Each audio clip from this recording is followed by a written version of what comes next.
नागपुरात पोलिसांच्या bit मार्शलकडूनच police इन्स्पेक्टरला मारहाण केल्याप्रकरणी गुन्हा दाखल. पोलीस स्टेशन हद्दीमधील घटना आहे. या मारहाणीच्या पीआयच्या कानाला पडदा फाटला असून वाडी पोलीस स्टेशनमध्ये सध्या गुन्हा दाखल झाला आहे.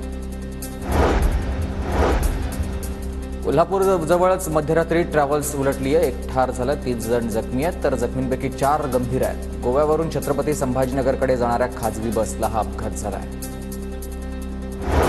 जळगावच्या मळनेरमध्ये एका तरुणाच्या लग्नात तब्बल 30 घोडे पोहोचले आणि नाचले. घोड्यांचं नृत्य पाहण्यासाठी वऱ्हाडींची आणि परिसरातील ग्रामस्थांची एकच गर्दी. हा अनोखा व्हिडिओ सोशल मीडियावर व्हायरल झाला आहे.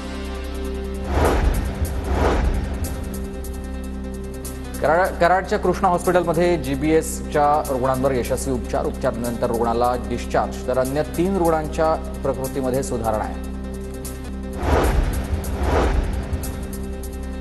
गडचिरोली शेतकऱ्यांना ओळखपत्र नसेल तर पीएम किसानचे पैसे विसरावे लागणार आहेत. 20वा हप्ता घेण्यासाठी ओळखपत्र बंधनकारक असेल. राज्य सरकारच्या अचानक आलेल्या नियमांमुळे शेतकऱ्यांना मनस्ताप.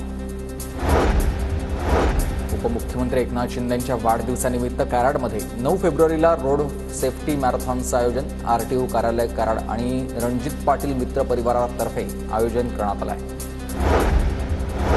अंबरनाथमध्ये 8 फेब्रुवारीला कोकणस्तरीय शरीरयष्टी स्पर्धा. यात कोकण विभागामधील शेकडो बॉडी बिल्डर्सचा सहभाग. अंबरनाथ पालिका आणि ठाणे जिल्हा बॉडी बिल्डर्स असोसिएशनच्या वतीनं स्पर्धेचं आयोजन.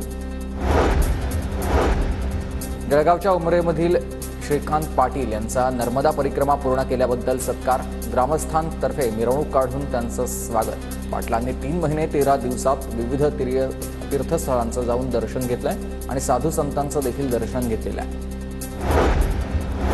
लोणावळ्यामध्ये संकल्प नशामुक्ती अभियान अंतर्गत एकाला अटक. ड्रगची विक्री करणाऱ्या तरुणाला पोलिसांनी रंगेहात पकडलाय. त्याच्याकडून अंमली पदार्थ जप्त.